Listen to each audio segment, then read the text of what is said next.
नमस्कार और इस ज्ञानवर्धक चर्चा में आपका स्वागत है। नमस्कार। आज हम गोता लगा रहे हैं भारतीय संविधान की एक तरह से बुनियाद में, उस हिस्से में जो बताता है कि भारत असल में है क्या। हाँ, यानी संघ और उसका राज्य क्षेत्र। बिल्कुल, हम जानेंगे कि हमारा संविधान देश को कैसे परिभाषित करता है और ये जो राज्यों की सीमाएं हैं उनका बनना बिगड़ना ये सब कैसे तय होता है। जी, और इसके लिए हमारे पास जो संवैधानिक प्रावधान है, कुछ ऐतिहासिक दस्तावेज हैं और अदालती व्याख्याएं भी हैं। बिल्कुल, उन्हीं के आधार पर हम आज बात करेंगे। हाँ, तो हमारा लक्ष्य है इन स्रोतों से निकालकर आप तक पहुंचाना भारत की संवैधानिक पहचान क्या है, राज्य कैसे बनते हैं, कैसे बदलते हैं, और वो जो 1956 का राज्य पुनर्गठन था, हाँ, वो बहुत महत्वपूर्ण था। उस जैसे ऐतिहासिक मोड़ों की अहमियत। तो चलिए इस विषय की गहराई में उतरते हैं।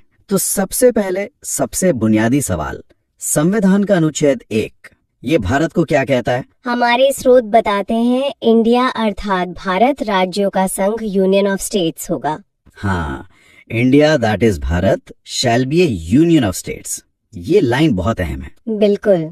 दिलचस्प है कि दोनों नाम इंडिया और भारत यहीं से आते हैं। बिल्कुल, और सिर्फ नाम ही नहीं, ये राज्यों का संघ यानी यूनियन ऑफ स्टेट्स वाली बात भी मतलब बहुत महत्वपूर्ण है। अच्छा, हाँ, और गौर करने वाली बात यह है कि हमारे संविधान निर्माताओं ने कहीं भी संघीय शब्द का इस्तेमाल मतलब फेडरल शब्द का इस्तेमाल नहीं किया है। सच में फेडरल शब्द है ही नहीं। ये तो बाकी चौंकाने वाली बात है।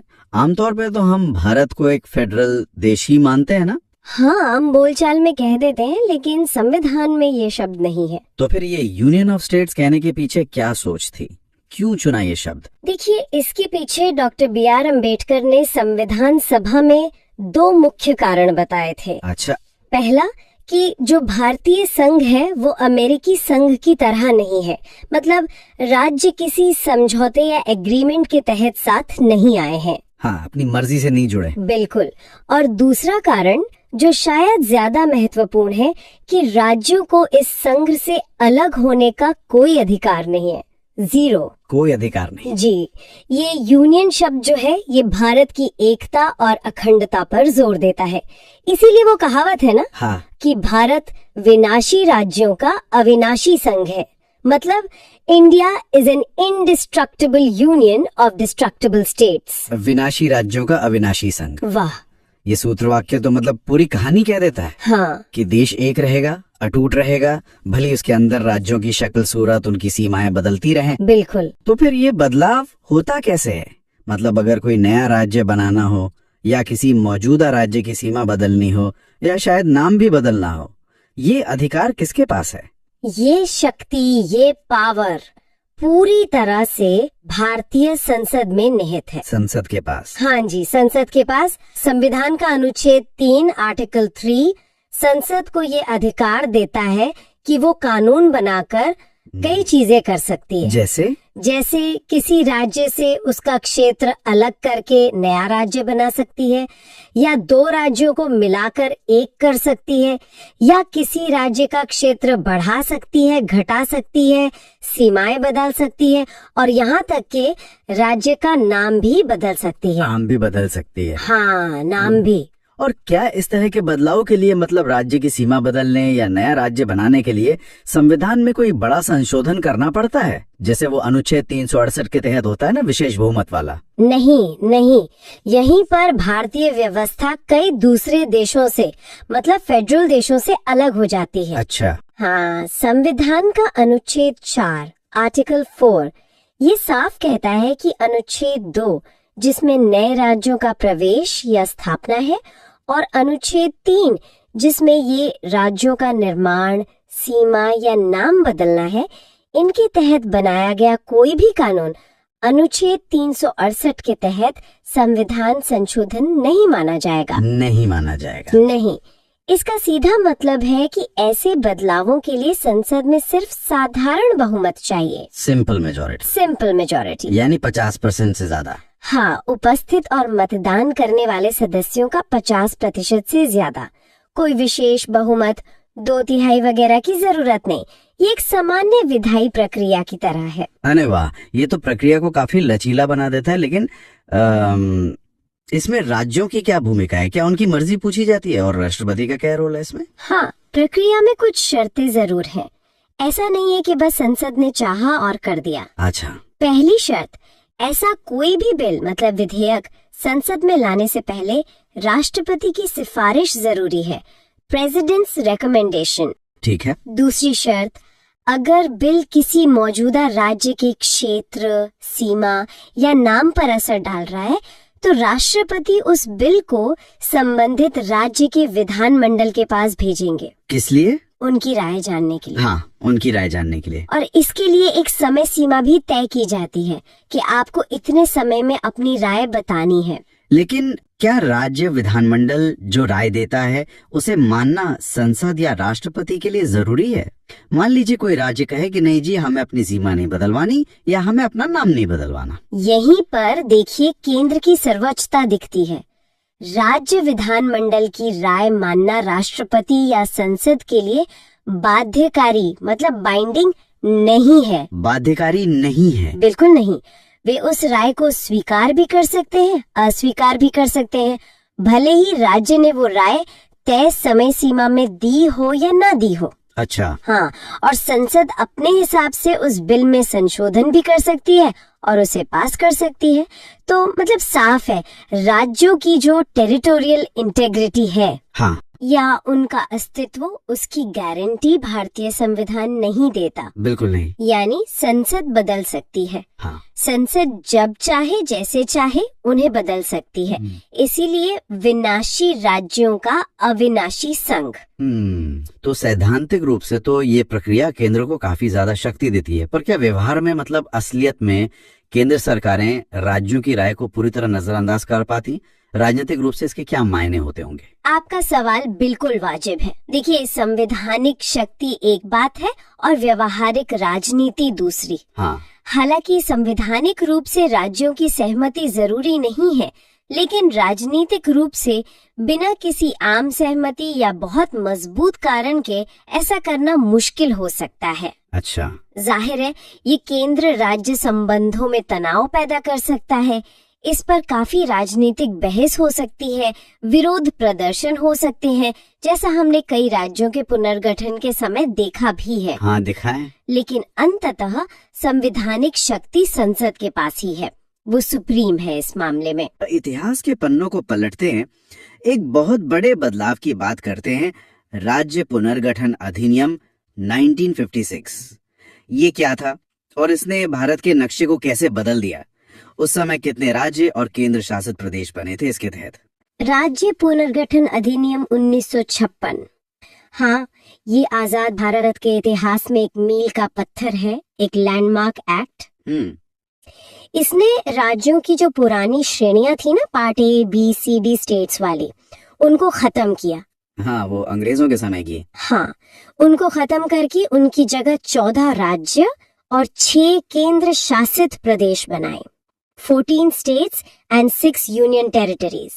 14 और 6। जी, ये अधिनियम 1 नवंबर 1956 को लागू हुआ और इसने भारत के आंतरिक राजनीतिक भूगोल को मतलब इंटरनल पॉलिटिकल मैप को काफी हद तक वैसा रूप दिया जैसा हम आज भी देखते हैं। हालांकि बाद में कई और बदलाव हुए, पर ये एक बड़ा रीऑर्गेनाइजेशन था। और इसके पीछे की मुख्य वजह क्या थी? क्या ये पूरी तरह से भाषा के आधार पर राज्यों की जो मांग उठ रही थी उसका नतीजा था? हाँ, भाषा एक बहुत बड़ा कारक थी, इसमें कोई शक नहीं। आजादी के बाद से, खासकर दक्षिण भारत से, जैसे तेलुगु भाषी, कन्नड़ भाषी, मराठी, गुजराती भाषी लोग हाँ। अपने लिए अलग राज्यों की जोरदार मांग कर रहे थे और कांग्रेस पार्टी ने भी आजादी से पहले अपने अधिवेशनों में भाषाई आधार पर राज्यों के गठन का एक तरह से वादा किया था। अच्छा, वादा किया था। लेकिन क्या ये इतना सीधा था? क्या सरकार ने तुरंत मान लिया कि हाँ, भाषा के आधार पर बना देते हैं, या इसमें कुछ हिचक थी? नहीं, बिल्कुल सीधा नहीं था। हिचक थी, काफी हिचक थी। शुरुआत में 1948 में सरकार ने एसके धर की अध्यक्षता में एक आयोग बनाया था, भाषाई प्रांत आयोग। धर आयोग? हाँ, धर आयोग। और फिर उसके बाद एक और समिति बनी, जेवीपी समिति। इसमें जवाहरलाल नेहरू, वल्लभ भाई पटेल और पट्टाभी सीतारमैया थे। जेवीपी? हाँ, इन दोनों ने ही धर आयोग और जेवीपी समिति दोनों ने भाषा को मुख्य आधार बनाने के खिलाफ राय दी थी। क्यों? उनका मानना था कि इससे देश की एकता को खतरा हो सकता है। नए नए आजाद हुए थे तो राष्ट्रीय एकता सबसे ऊपर थी। उन्होंने कहा कि प्रशासनिक सुविधा, एडमिनिस्ट्रेटिव कन्वीनियंस, उसको प्राथमिकता देनी चाहिए। लेकिन मांगे तो रुक नहीं रही होंगी। बिल्कुल नहीं। भाषाई राज्यों की मांग खासकर तेलुगु भाषियों की बहुत तीव्र हो गई। पोट्टी श्री रामुलु का नाम शायद आपने सुना हो। हाँ सुना है, उन्होंने अनशन किया था। जी, 56 दिन का आमरण अनशन और उनकी मृत्यु हो गई। उसके बाद आंध्र क्षेत्र में हिंसा भड़क उठी। इतना दबाव बना कि सरकार को झुकना पड़ा। तो अक्टूबर 1953 में मद्रास राज्य से तेलुगु भाषी क्षेत्रों को अलग करके आंध्र प्रदेश बनाना पड़ा। ये भाषाई आधार पर बना भारत का पहला राज्य था। अच्छा, तो आंध्र प्रदेश 1956 के अधिनियम से पहले बन गया था? जी हाँ, अक्टूबर 1953 में। और आंध्र प्रदेश के गठन ने जाहिर है दूसरी भाषाई मांगों को और बल दिया। दबाव और बढ़ गया होगा। बिल्कुल। तब सरकार ने दिसंबर 1953 में एक 3 सदस्यीय राज्य पुनर्गठन आयोग बनाया। ये कौन सा आयोग था? इसके अध्यक्ष थे न्यायमूर्ति फजल अली। फजल अली आयोग। हाँ, और इसके अन्य सदस्य थे के.एम. पणिक्कर और हृदयनाथ कुंजरू। फजल अली, पणिक्कर और कुंजरू। ठीक है। ठीक है जी। तो क्या इस फजल अली आयोग ने धर आयोग और जेवीपी समिति की राय को पूरी तरह पलट दिया? क्या उन्होंने कहा कि सिर्फ भाषाई आधार होनी चाहिए, एक भाषा एक राज्य? नहीं, ऐसा भी नहीं। फजल अली आयोग ने एक ज्यादा संतुलित, एक बैलेंस्ड अप्रोच अपनाया। अच्छा। उसने ये तो माना कि राज्यों के पुनर्गठन में भाषा और संस्कृति की एकता एक महत्वपूर्ण कारक है, इसे इग्नोर नहीं किया जा सकता, लेकिन उसने एक भाषा एक राज्य के सिद्धांत को पूरी तरह खारिज कर दिया, रिजेक्ट कर दिया। अच्छा, तो सिर्फ भाषा ही नहीं, आयोग ने कहा कि किसी भी पुनर्गठन योजना में 4 प्रमुख बातों का ध्यान रखना चाहिए। वो क्या थी? पहला, देश की एकता और सुरक्षा बनी रहे। दूसरा, भाषाई और सांस्कृतिक समरूपता हो। तीसरा, वित्तीय, आर्थिक और प्रशासनिक रूप से वो राज्य व्यवहार्य हो, मतलब चल सके, फीजिबल हो। प्रैक्टिकल बात। हाँ, और चौथा कि हर राज्य के साथ साथ पूरे देश के लोगों के कल्याण की योजनाओं का सही से नियोजन और संवर्धन हो सके, मतलब डेवलपमेंट का भी ध्यान रखा जाए। तो 1956 का जो अधिनियम बना वो इन्हीं सिफारिशों पर आधारित था? मोटे तौर पे हाँ। उसने राज्यों का पुनर्गठन मुख्यतः भाषाई आधार पर किया, लेकिन इन दूसरे कारकों को भी नजरअंदाज नहीं किया। जैसे बम्बई राज्य को तब नहीं बांटा गया, हालांकि मराठी और गुजराती की मांग थी, वो बाद में 1960 में हुआ। अच्छा, तो ये समझना जरूरी है कि एक संतुलन साधने की कोशिश की गई थी। बिल्कुल। तो 1956 के बाद जब 14 राज्य और 6 केंद्र शासित प्रदेश बन गए, उसके बाद क्या राज्यों का बनना रुक गया या ये सिलसिला फिर भी जारी रहा? अरे नहीं, ये सिलसिला तो बिल्कुल जारी रहा। जैसा मैंने कहा, भारत का नक्शा एक तरह से हमेशा वर्क इन प्रोग्रेस रहा है। अच्छा। 1956 के बाद भी कई नए राज्य बने। कुछ प्रमुख उदाहरण अगर हम कालक्रम से देखें। हाँ बताइए। 1960 में, जैसा मैंने कहा, बम्बई राज्य को बांटकर महाराष्ट्र मराठी भाषियों के लिए और गुजरात गुजराती भाषियों के लिए बने। ये 15वां राज्य हो गया गुजरात। ठीक है, महाराष्ट्र और गुजरात। फिर 1963 में नागालैंड बना, असम से अलग होकर। ये 16वां राज्य। नागालैंड। 1966 में पंजाब का पुनर्गठन हुआ, ये भी बड़ा बदलाव था।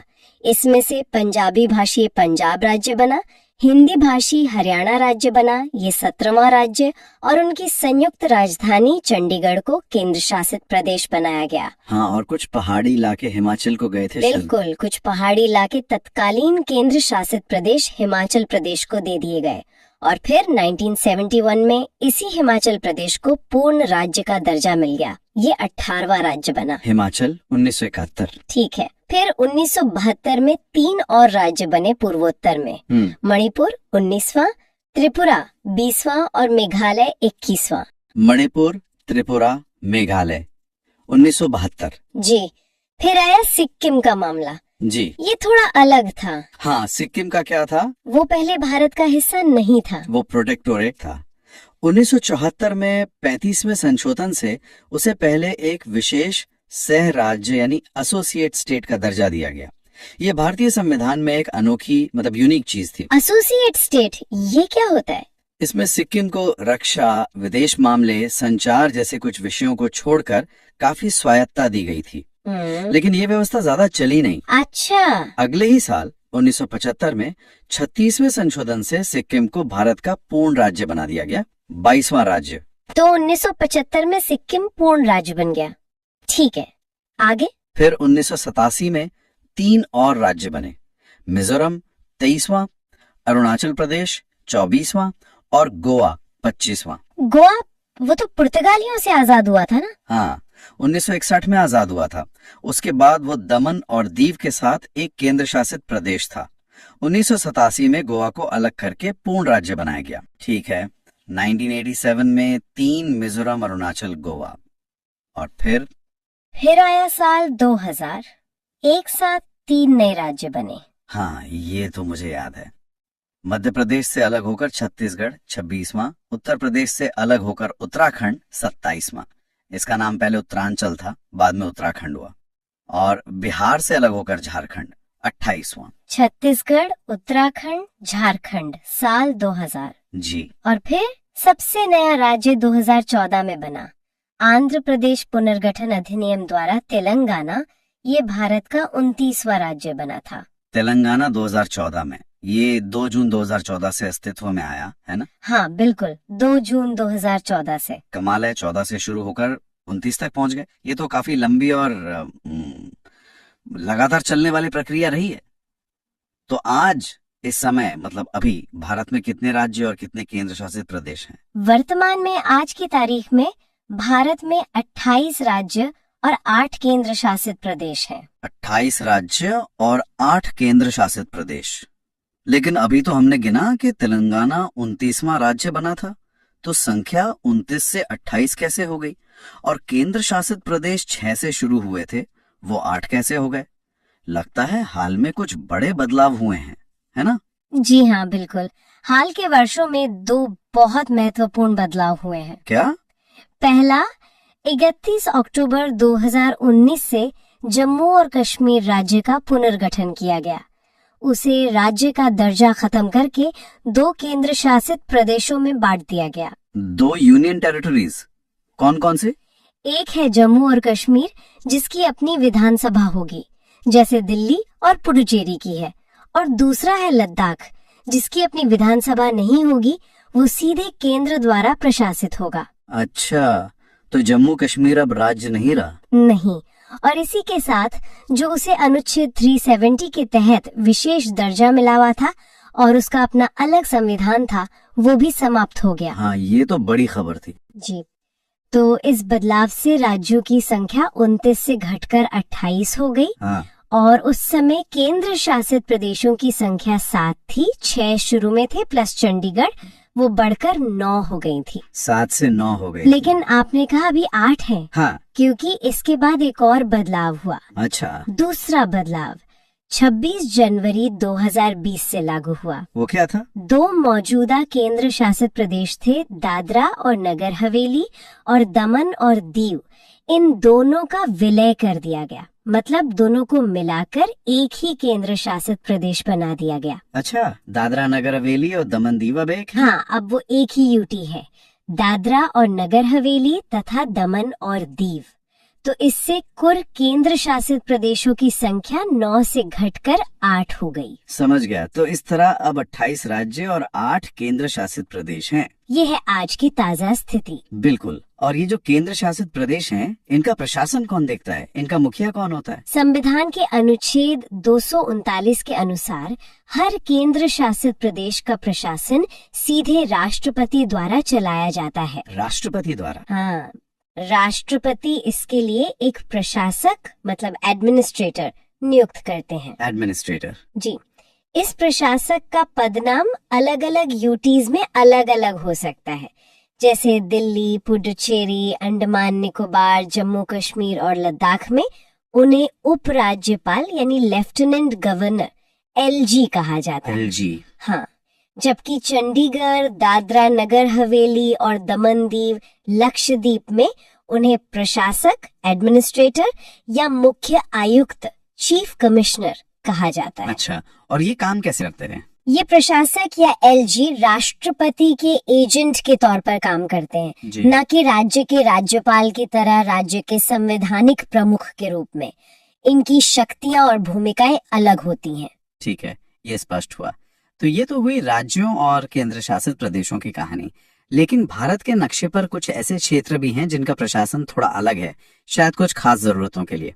जैसे मैंने सुना है 5वीं अनुसूची के तहत आने वाले अनुसूचित क्षेत्र यानी शेड्यूल्ड एरिया होते हैं। हाँ बिल्कुल। जी, ये क्या है और क्या इनके घोषित होने से, मतलब किसी इलाके को शेड्यूल्ड एरिया घोषित करने से राज्य सरकार की सारी शक्तियां वहां खत्म हो जाती है? नहीं नहीं, ऐसा बिल्कुल नहीं है कि राज्य सरकार की सारी कार्यकारी शक्ति खत्म हो जाती है।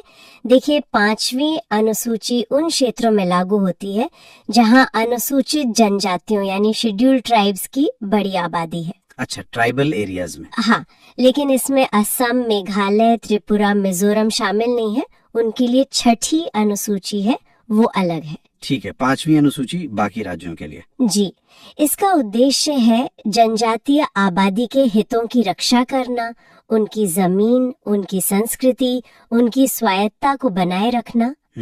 इसमें राज्यपाल को विशेष भूमिका दी जाती है। गवर्नर को वो निर्देश दे सकते हैं कि संसद या राज्य विधानमंडल का कोई कानून इन क्षेत्रों में लागू न हो, या अगर लागू हो तो कुछ बदलावों और अपवादों के साथ लागू हो। अच्छा, गवर्नर के पास पावर है। हाँ, वहाँ एक जनजातीय सलाहकार परिषद मतलब ट्राइब्स एडवाइजरी काउंसिल बनाने का भी प्रावधान है, जो राज्यपाल को सलाह देती है। राज्य सरकार का नियंत्रण तो बना रहता है, लेकिन राज्यपाल और केंद्र सरकार राष्ट्रपति के माध्यम से के पास जनजातीय हितों की रक्षा के लिए अतिरिक्त शक्तियां होती हैं। स्थानीय निकाय भी राज्य के अधीन ही काम करते हैं। तो ये कहना कि सारी शक्ति खत्म हो जाती है, वो सही नहीं है। ठीक है, यह महत्वपूर्ण है समझना, पूरी शक्ति नहीं जाती। नहीं। अच्छा, एक और विशेष क्षेत्र जिसकी चर्चा अक्सर होती है वो है राष्ट्रीय राजधानी क्षेत्र यानी एनसीआर। दिल्ली के आसपास का जो बड़ा सा इलाका है, इसमें कौन कौन से राज्य और जिले आते हैं? क्या इसमें हरियाणा का अंबाला शामिल है? कई बार कंफ्यूजन होता है। हाँ, एनसीआर यानी नेशनल कैपिटल रीजन, ये राजधानी दिल्ली के विकास और उससे जुड़े मुद्दों जैसे इंफ्रास्ट्रक्चर, ट्रांसपोर्ट, पोल्यूशन वगैरह के बेहतर प्रबंधन के लिए बनाया गया एक अंतरराज्यीय क्षेत्र है, प्लानिंग रीजन है। तो इसमें क्या क्या आता है? मुताबिक इसमें हरियाणा के 14 जिले शामिल हैं। 14 काफी है। हाँ, जैसे गुरुग्राम, फरीदाबाद, रोहतक, सोनीपत, पानीपत, करनाल, झज्जर, पलवल, भिवानी, महेंद्रगढ़, रेवाड़ी, नूह, जींद, चरखी दादरी। पूरी लिस्ट है। उत्तर प्रदेश के?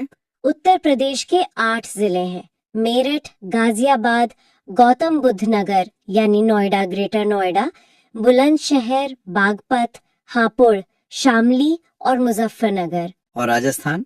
राजस्थान के 2 जिले हैं, अलवर और भरतपुर। तो ये काफी बड़ा क्षेत्र हो गया। और आपका सवाल था अंबाला का। हाँ। अंबाला एनसीआर में है या नहीं? नहीं, हरियाणा का अंबाला जिला एनसीआर का हिस्सा नहीं है। ठीक है, तो ये स्पष्ट हुआ। तो आज हमने भारतीय संविधान के तहत संघ और उसके राज्य क्षेत्र के कई मतलब बहुत अहम पहलुओं को छुआ। जी हाँ। हमने देखा कि कैसे भारत को एक अविनाशी संघ के रूप में परिभाषित किया गया है, भले ही उसके राज्य विनाशी हों।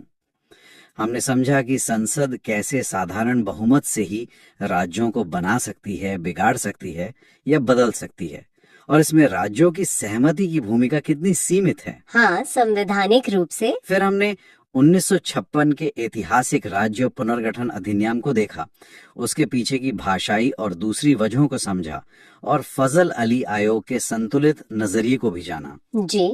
और हमने भारत के आंतरिक नक्शे के निरंतर विकास की कहानी भी देखी, 1950 के दशक से लेकर 2020 तक के ताजा बदलावों तक। तो इन सब का निचोड़ क्या है? मतलब ये सब जानना क्यों महत्वपूर्ण है? देखिए, ये पूरा ढांचा समझना इसलिए महत्वपूर्ण है क्योंकि ये भारत की जो अनोखी शासन प्रणाली है उसकी एक तरह से कुंजी है, चाबी है। ये दिखाता है कि कैसे हमारे संविधान ने राष्ट्रीय एकता और अखंडता को सबसे ऊपर रखते हुए भी जो क्षेत्रीय आकांक्षाएं हैं, जो भाषाई सांस्कृतिक पहचान है, उसको भी जगह देने की कोशिश की है, एक संतुलन बनाने की कोशिश की है। हाँ, एक बैलेंसिंग एक्ट। बिल्कुल, ये केंद्र और राज्यों के बीच शक्ति के संतुलन को भी दिखाता है या कई बार असंतुलन को भी, जैसा हमने राज्यों की सीमाओं के मामले में देखा जहां केंद्र काफी शक्तिशाली है। हाँ। और ये हमें भारत में जो प्रशासनिक और राजनीतिक बदलाव होते रहते हैं उनके पीछे का संवैधानिक तंत्र मतलब कॉन्स्टिट्यूशनल मैकेनिज्म समझने में मदद करता है। ये सिर्फ नक्शे पर लकीरें खींचना नहीं है, ये लोगों के जीवन, उनकी पहचान और देश के विकास से जुड़ा हुआ एक बहुत गहरा मुद्दा है। बिल्कुल सही कहा। और जैसा कि हमने चर्चा की, ये प्रक्रिया सैद्धांतिक रूप से जितनी सरल दिखती है, साधारण बहुमत वाली, व्यवहारिक रूप से उतनी जटिल और राजनीतिक रूप से संवेदनशील हो सकती है। हाँ, बिल्कुल। जाते जाते सुनने वालों के लिए एक सवाल छोड़ जाते हैं। ये सीधे तौर पर शायद स्रोतों में ना हो, पर हमारी आज की बातचीत से ही उभरता है। जरूर। सवाल ये है कि दुनिया की कई दूसरी संघीय व्यवस्थाओं के मुकाबले भारतीय संसद को राज्यों की सीमाओं और यहाँ तक कि उनके अस्तित्व को बदलने की इतनी आसान शक्ति, मतलब सिर्फ साधारण बहुमत से क्यों दी गई है? ये भारतीय संघवाद की व्यावहारिक प्रकृति, उसकी प्रैक्टिकल नेचर और केंद्र राज्य संबंधों की जमीनी हकीकत के बारे में क्या बताता है, जो शायद संविधान के लिखे हुए शब्दों से भी ज्यादा गहरा है। सोचने वाला प्रश्न है। हाँ, इस पर सोचिएगा जरूर।